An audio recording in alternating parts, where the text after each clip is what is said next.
Hello, and welcome to the Shirley Douglas Show. I have with me today a gentleman named Charles Dixon. He is a publisher and the president and CEO of Vexed Comics. And our topic for today is Blacks in Comics. But before we get to Mr. Charles Dixon, I would like to invite anyone who would like to become a hospice volunteer, meaning that you would be able to be willing to give your time as a friendly visitor, a respite care sitter, someone who would be willing to give your time. And I've been doing this on my show for several months, inviting those who would like to do that to give me a call at 412-969-7299. Don't forget, 412-969-7299. Now, to get back to one of our most interesting guests, Mr. Charles Dixon. After you see Mr. Charles Dixon, ladies, you're going to want to run out and buy comic books because, this is one of his photos here, and he looks like he belongs to some kind of video or something, but it's too late. He's married. Okay. Okay, welcome, Mr. Charles Dixon. Good to be here. Back home in Pittsburgh. Yeah, back home. I actually went to school right on North Side Community College, so it's like a little sightseeing. All right, we're going to move you back a little bit before community college. Okay, all right. So tell us about that. Okay, how I got started, huh? I want to know about, childhood, where you grew up. Okay. Well, I grew up in Bridgeville. Okay. Bridgeville, it's probably 15 miles south of Pittsburgh. Small town, very small. But growing up, I loved cartoons.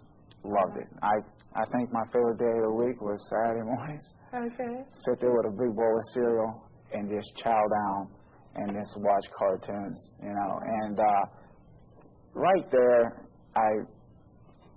it just really sparked my imagination, you know what I mean? I could just sit there for hours and just lose myself.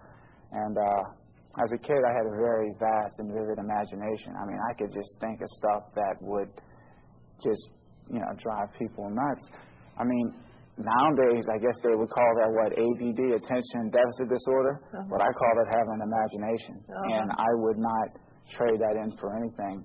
In school, at a young age, you don't know what you want to do. I didn't know what I wanted to do. But didn't like school.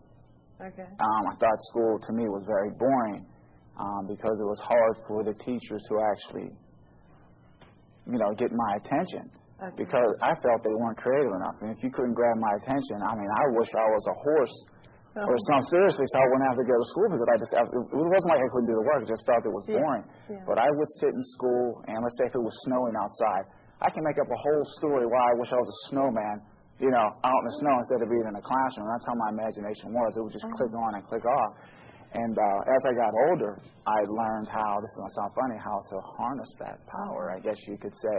Yeah. And as I got older, it started to click. And when I got into high school, that's when I started taking, writing, I guess, more serious. But always been around comics.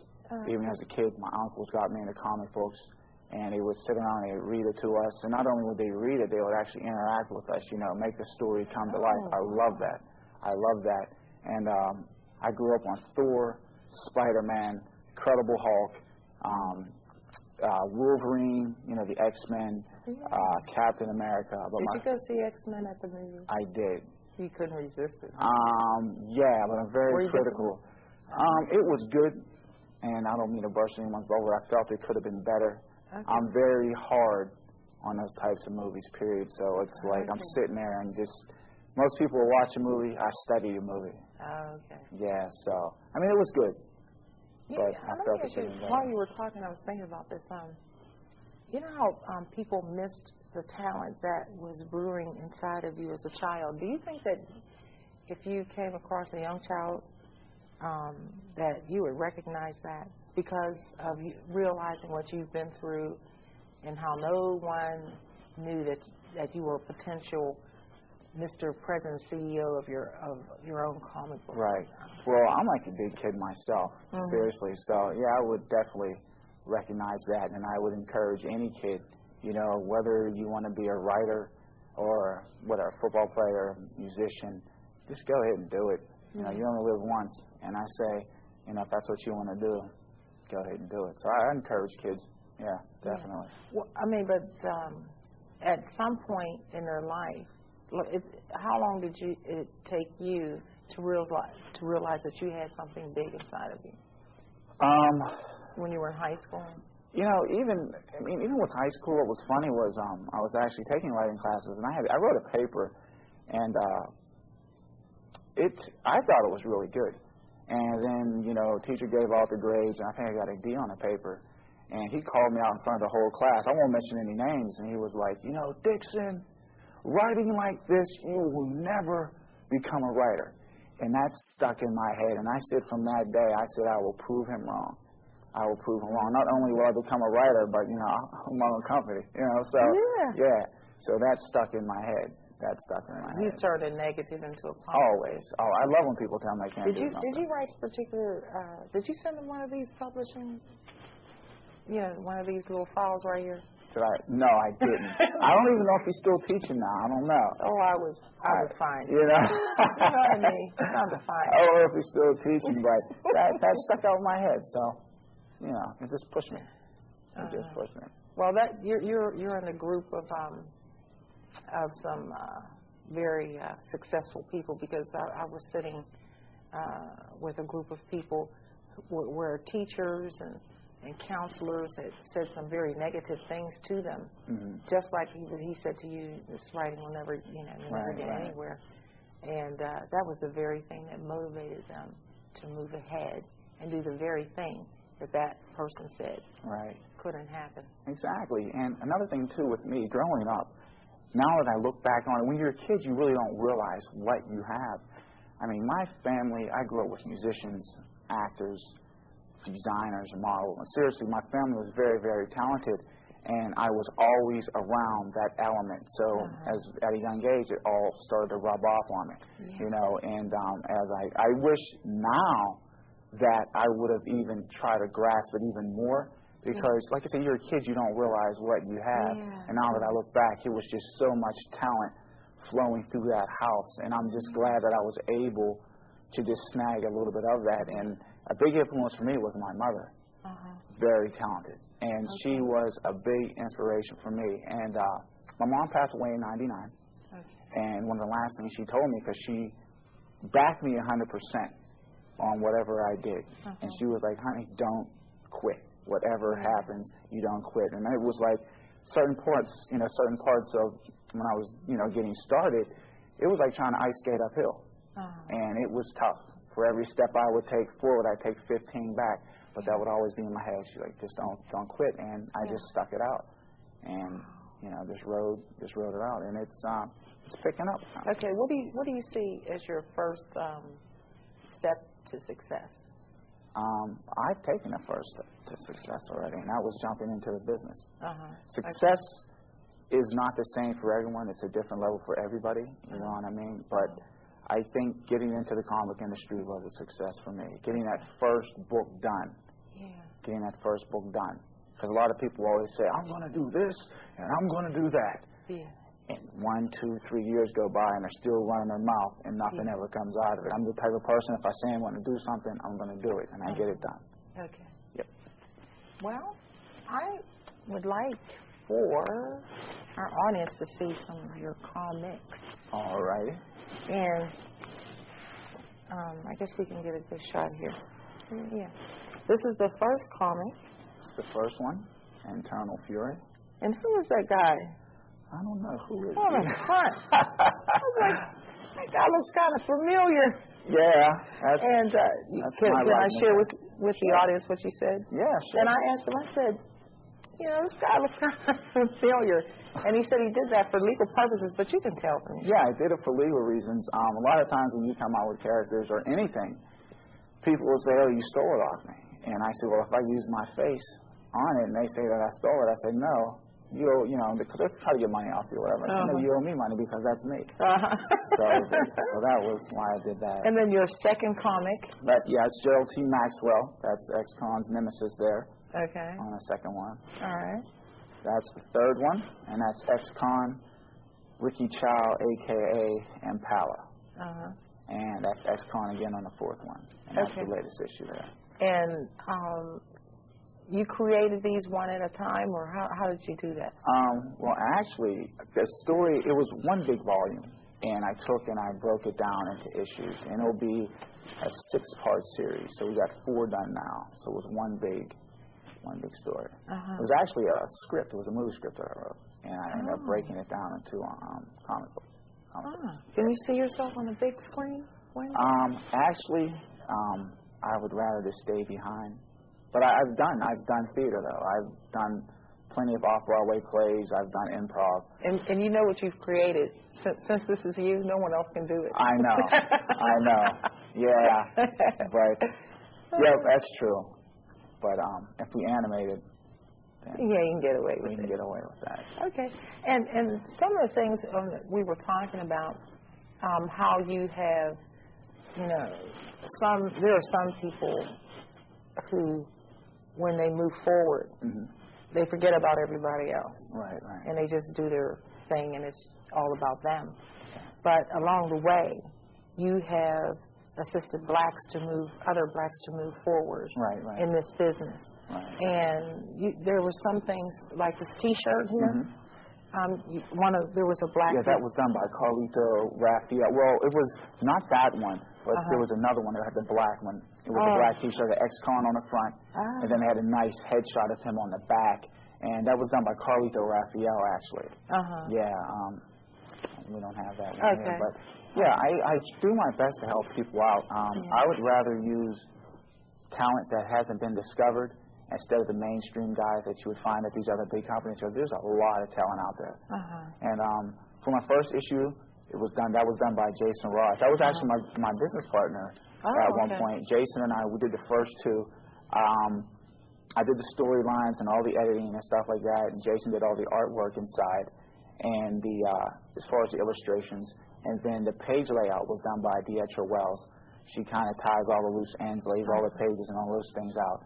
And then the second one was drawn up by Jason Ross as well. But due to different business interests, we split, and I continued to run the company. And then from doing different shows and conventions, I met up with other artists that, they would bring their portfolios, and I would look at it and study it and say, you know what? I would mark it down if I'd want to work with that person. And for my third one, that one, the cover was done by Melvin Ulagan. He's actually Filipino. And the inside was done by Charles Yugas, and he's Spanish. And those guys are amazing to work with. Wow. They are talented, they can draw, and they get the work done. It's not like I have to call them and say, hey guys, you know what? No, they get it and they pound it out. And it was an absolute pleasure working with those guys. And I will be working with them again on my issues 5 and 6. Okay. 5 and 6. Now, when did you make your mark, so to say? Man. For what year? My first issue came out in 2003. That was Internal Fury 1. The one with the flames on the front. And we went to the National, the Big Apple, the National Show in New York City. And we went right under the radar. I didn't do any advertisement. I just said, you know what, it's time. I want to roll with the big guys. And we went in there, and I didn't know what to expect going in there. You got big guys. I mean, you got Marvel, DC, Image, Dark Horse. These guys have been around for years. And I'm just a small guy just walking in, and we sat there, and then the people started coming over. And then more people started coming over. And then we had a nice group of people buying the books, and they were selling like hotcakes. And then word of mouth started spreading, and before we knew it, we were on the map. And but it was tough. It was tough. I did the shows, but I still had a 9-to-5 job, and I would work my 9 to 5, and I carried a box of books around after work, and I would go to different stores. That's what I would do.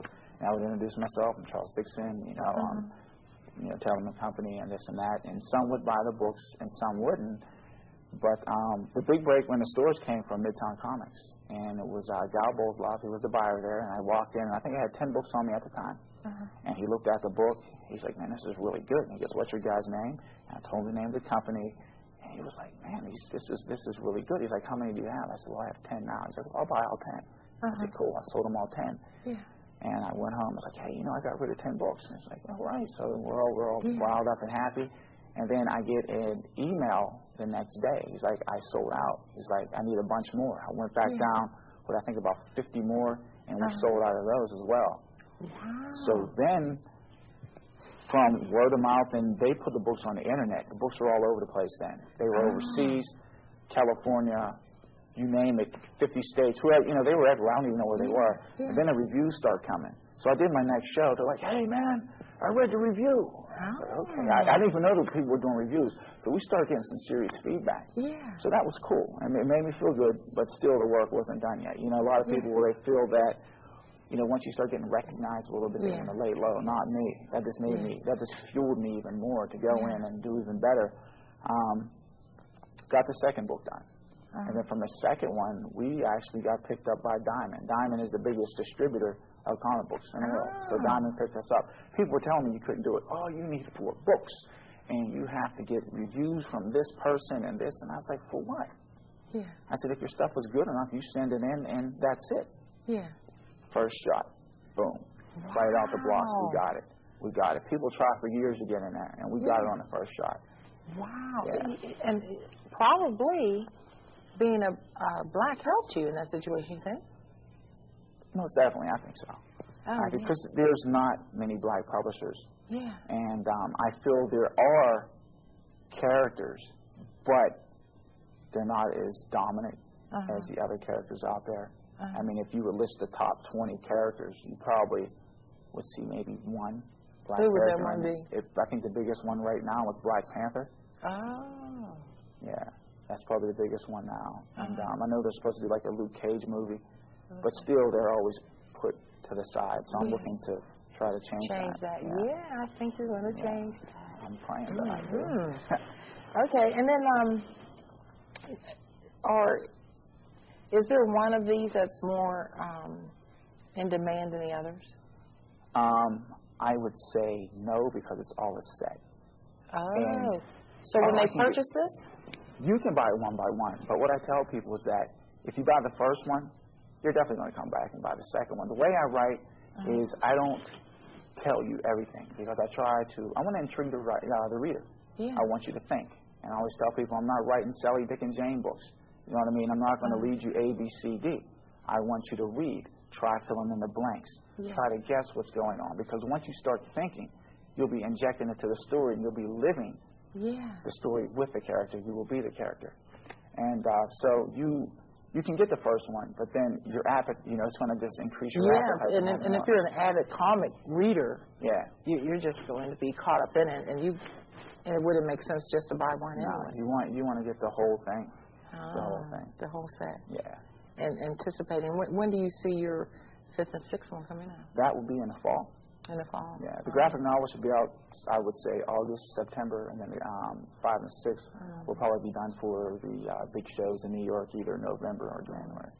Well, I read in your letter that you were at the Expo Mart. That was awesome. What happened there? I was asked to come. And this is the Expo Mart in Monroeville. Yeah. For our listeners. Yeah, I was asked to come to Pittsburgh a few times, and I just felt that we weren't ready. And I always go off my gut feeling. It's weird. If I get the feeling, I'll do it, and I won't let anyone budge me otherwise. So I felt that it was time, and we came back. And coming home that was an awesome homecoming. I mean, the reception that we got from the people, I could not. Like I said, I thank God for that, because we couldn't ask for more. It was truly a blessing. It was awesome. And I thank the people of Pittsburgh for that, because it was great. It was great. Yeah. So, actually, what happened? That makes something like that awesome. I had a nice write-up in a newspaper, and people read the article, and I'm not used to this. People would come down and be like, "Hey, Charles, we read the article in the paper, and we just want to come down and meet you, and it's nice to see one of our own doing well." And I'm like, "Wow, I never expected anything like that." And I taped a few other shows, and they saw me on a couple other talk shows, and they would come down and taking pictures, and I'm signing autographs and things like that. So it was really nice to have people appreciate the work, because it's a lot of effort that goes into it. Yeah. A lot of effort that goes into it. know. So. Now, you lay these things out. Who actually does that? The actual layout is done by Deetra Wells. She did 1, 3, and 4, and then the layout for the second one was done by Jason Ross. But the actual blueprint is done by me. You know what I mean? I know what I want. And it's weird because before the book is even done, I see the whole book in my head. I see everything in my head. Most people, they'll sit down and they'll write stuff. Me, I get the whole story in my head first. From the fight scenes to the clothes that they wear, everything. I just think of it. I can see it in my head. Like even right now, I mean, in this studio, I could do a whole scene right now. I can just see everything happening as we're speaking right now. It's weird. Wow. Yeah. So for me, it's more like I'm directing and producing a comic more so than just writing it. Yeah. You have to. You have to. Wow, that's amazing. Yeah. So. So where do you see yourself in 5 years? Hopefully still doing this. It's a tough but on business. A different level. Yeah, I would like for the company to get a little bigger, not too big. Well, you want to grow gradually so you stay healthy. Yeah, but as far as working with a bunch of different people, no. I feel that the more people you work with, the harder it is to keep everything under control. I don't want a mega corporation. I like to have a company that's small but makes big business money, so to speak, profit. You know, but that's why I see myself in 5 years, just growing steadily. Anything that you would like to communicate to the audience? Yeah, just a little bit about the story. This is very controversial. And once you read the first one, I tell everyone, pay attention to everything. Every word, every picture, every line, because everything has meaning. And I'm a very spiritual person, and I feel that we as people have more potential than what we display nowadays, you know. And I think from back in the day, I'm talking about in a biblical sense, that the power that they had was so much more. But I think now it was taken away because man has shown that they're not able to control power. Okay. And I'm just going to elaborate on the story a little bit. Okay. Once you find out who he is, ex-con, people sometimes have a hard time grasping it. Okay, and I always tell people you want to look at this with an open mind. And if you read it with an open mind, you'll see exactly where it's coming from. Number one, we'll start with the title. Okay, Internal Fury.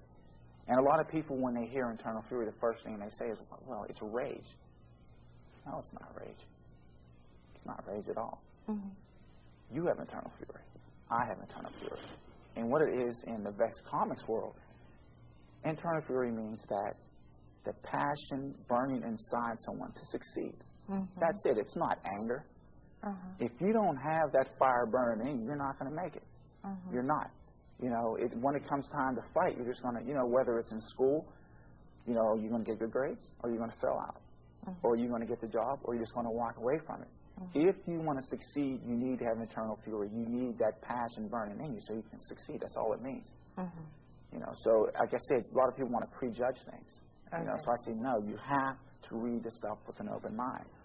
And what I got out the shows, people would say, well, what's his name? I said, ex-con. I said, why did you choose the name ex-con? That's just another black male being put in jail. That's been done. I said, no, it hasn't. I said, I would rather be an ex-con than a convict. And I said, 99.9% of people in this world today are convicts. I'm happy to say I'm an ex-con. And what an ex-con means, again, in the Vexed Comics world, is a person who is able to shed the shackles that keeps one's mind imprisoned. That's it. That's all it is. Psychological shackles. Once you can drop the psychological shackles, you're free. Would you rather... Okay, here's my hand, right? And let's say your mind is right here, and I take and I put it inside my fist and I clench it. You're an ex-con. But once that's released, what? You're able to think for yourself. Brother, you know what? You gave me the chills when you did that. So, again, your passion. Yeah, and it comes through when you're talking. Yeah, I mean, and that's okay. It's all a good thing. It's an awesome thing. And people are like, well, how can you say that? I said, just think about it. Think about it. Think of all the activists that have gone into jail for promised causes. Think about it. Muhammad Ali was in jail for a just cause. Martin Luther King was in jail for a just cause. Jesse Jackson. The list goes on. Look at all the movie stars that fight for rights. They were in jail. If you're in jail, what do you consider the next con? But it was for a worthy cause. That's exactly what he is, for a worthy cause. This is wonderful.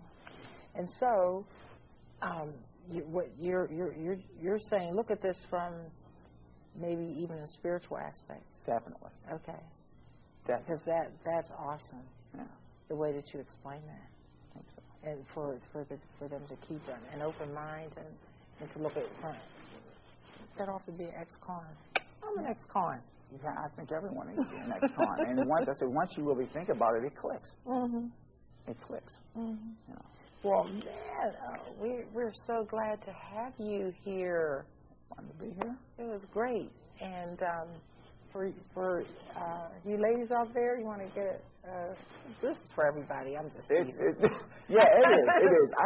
I would say little kids, maybe, not maybe 14 and up because of language. 14 and up. Yeah, because it gets pretty violent in there. But I mean, if you can overlook that, there's a lesson in these books, and it can really open up people's eyes. I say definitely, it's a strong story. All right, strong story, and we'd like to again thank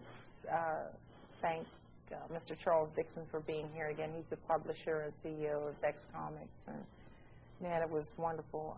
Thank you. Talk about your experience. So, I appreciate you for watching and joining us. We're now a series Monday nights at 8 o'clock. Take care, guys.